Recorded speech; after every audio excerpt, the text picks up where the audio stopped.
Hello everyone, my self Suchita Kumari, department of geography, ABM college Jamshedpur.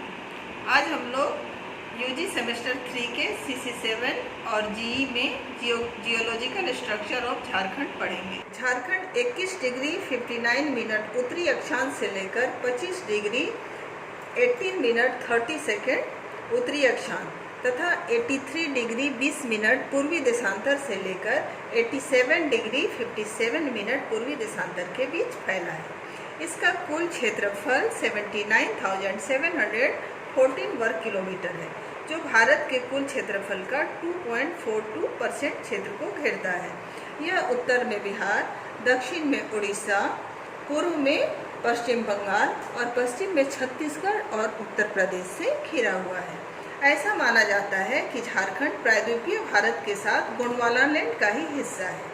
Cretaceous काल में जब प्रायद्वीपीय भारत अफ्रीका से अलग होकर 16 सेंटीमीटर प्रति वर्ष की दर से उत्तर की ओर प्रवाहित हुआ तथा लॉरेंसियाई लैंड से जाकर मिल गया, उसी समय विभिन्न भूगर्भीय हलचल के कारण झारखंड में क्रमिक उत्थान की क्रियाएं हुई, जिससे यहाँ अनेक पठार विकसित हुए।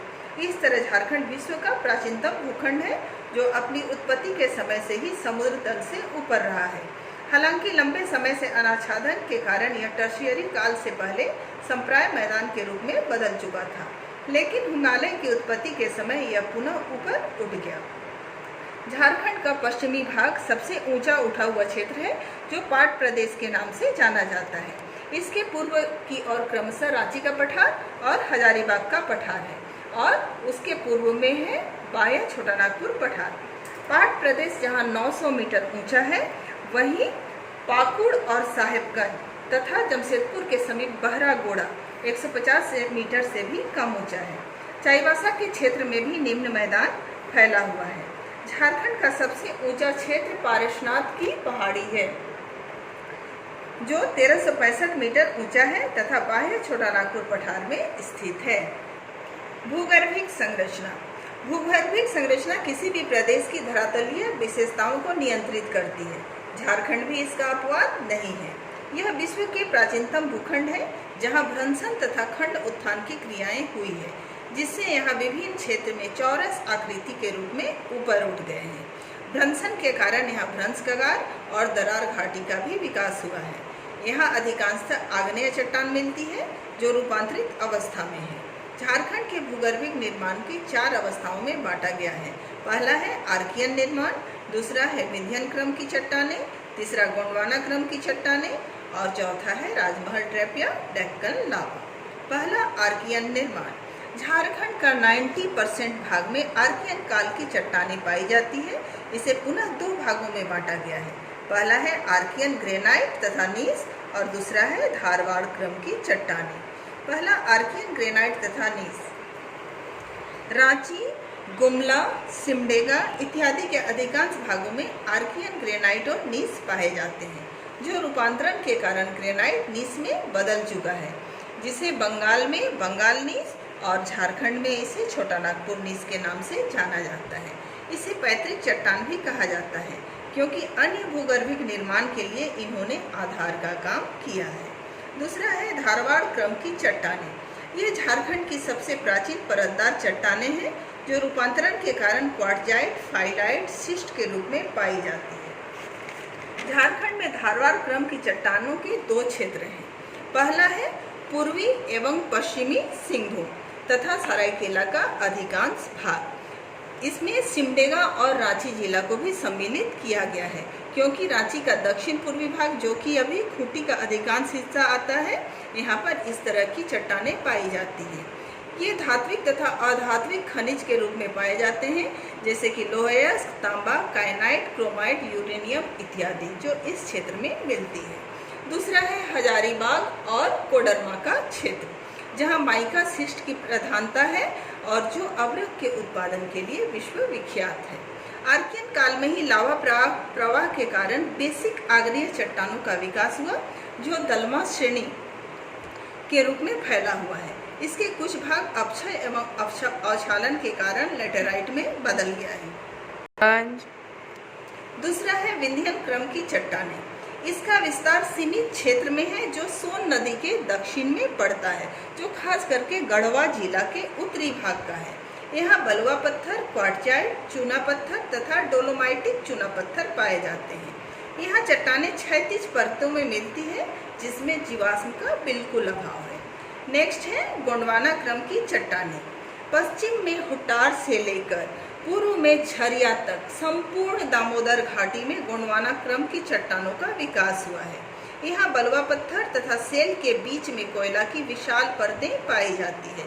दामोदर घाटी एक दरार घाटी है जो एक दूसरे के समानांतर विकसित रैखिक भ्रंशों हजारीबाग और रांची का चौरस पठार के बीच में एक भ्रंश घाटी के रूप में फैली हुई है। यह माना जाता है कि यह दोनों चौरस भागों के उठने और बीच के भाग के धंसने के कारण दामोदर घाटी का निर्माण हुआ है। दामोदर घाटी के अलावा उत्तरी कोयल घाटी तथा राजमहल की पहाड़ियों में भी गोंडवाना क्रम की चट्टानें मिलती है। नेक्स्ट है राजमहल ट्रैप तथा डेक्कन लावा।